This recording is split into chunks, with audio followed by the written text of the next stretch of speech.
correctional officers at the Spring Creek Correctional Center in Seward, Alaska, subjected prisoners to sexual embarrassment and harassment, a state watchdog found. And HillmanAlaska Public Media inmates at a state prison in Alaska were stripped naked in front of female prison staff members, walked naked on a dog leash, and left without clothing or cover in cold, filthy cells for hours at a time, according to a report released by a state watchdog.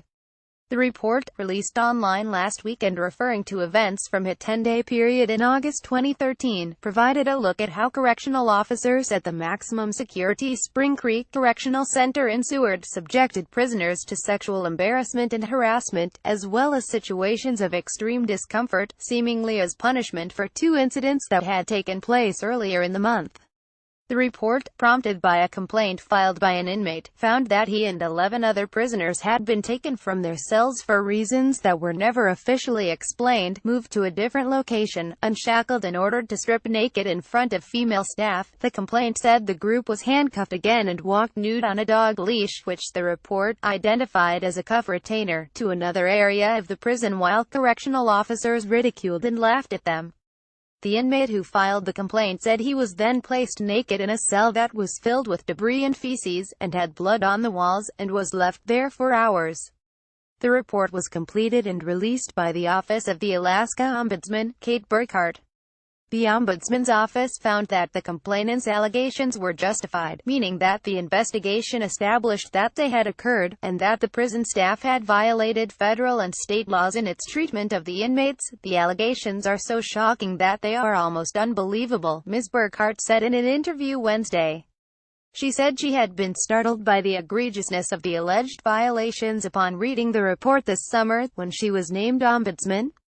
Proving that they occurred required that level of real in-depth investigation and thoroughness, she added, when asked why the report took 4 years to be released. The Ombudsman's office found that several other inmates had filed similar complaints. At least one said he had been left naked in a cell for 12 or more hours. Another reported that the cells were probably 50 degrees at most, and that correctional officers were told they would be fired if they provided the inmates with clothing. The initial inmate filed a grievance with the State Department of Corrections in August 2013. According to the inmate, the department assigned the same staff member who had supervised the punishments to investigate the complaint. That staff member, a lieutenant at the prison, also investigated the others' grievances. Names of inmates and prison staff members were redacted throughout the report. The lieutenant completed his investigation in October 2013.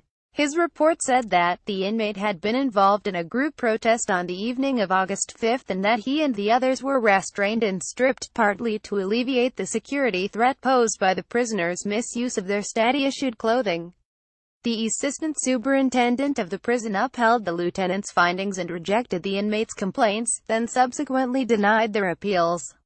When asked to explain how the inmates had misused state clothing, the assistant superintendent said that inmates had used it during the protest to yank plumbing fixtures from the wall.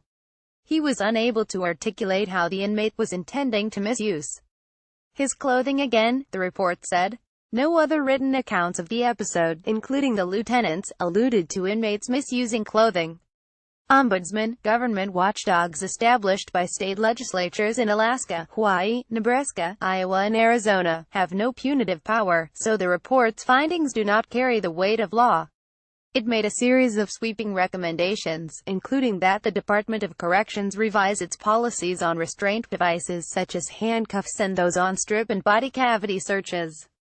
The report also recommended that the department begin recording staff interactions with body cameras, which Ms. Burkhart argued would protect inmates and prison staff alike.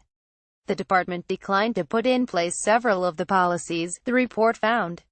Phone calls to the commissioner's office Wednesday went unanswered. Alaska's Corrections Department has undergone several changes in leadership since 2013. A report released by the governor's office in 2015, prompted by the deaths of 7 prisoners, found that the department was in turmoil, with organizational failings, varied implementations of severe punishments and flaws in its internal investigation process. The next year, one of that report's authors was chosen to lead the department, to the dismay of the Alaska Correctional Officers Association. Ms. Burkhart said that given the time that had passed, many of the correctional officers involved in the episode were no longer working at the prison and that its administration had changed. Nonetheless, she said, the public should be alarmed that this happened. She was not required to release the report publicly, but said she did so because the egregious behavior detailed in it deserved notice from public officials. The Ombudsman doesn't have enforcement power, but the governor and the legislature certainly do, Ms. Burkhart said. If there is evidence that a state agency isn't following the law, then putting the governor and the legislature on notice that it's happening, so that they can react and hopefully resolve the problem, is important. Follow Jonah Bromwich on Twitter. Jones Eman.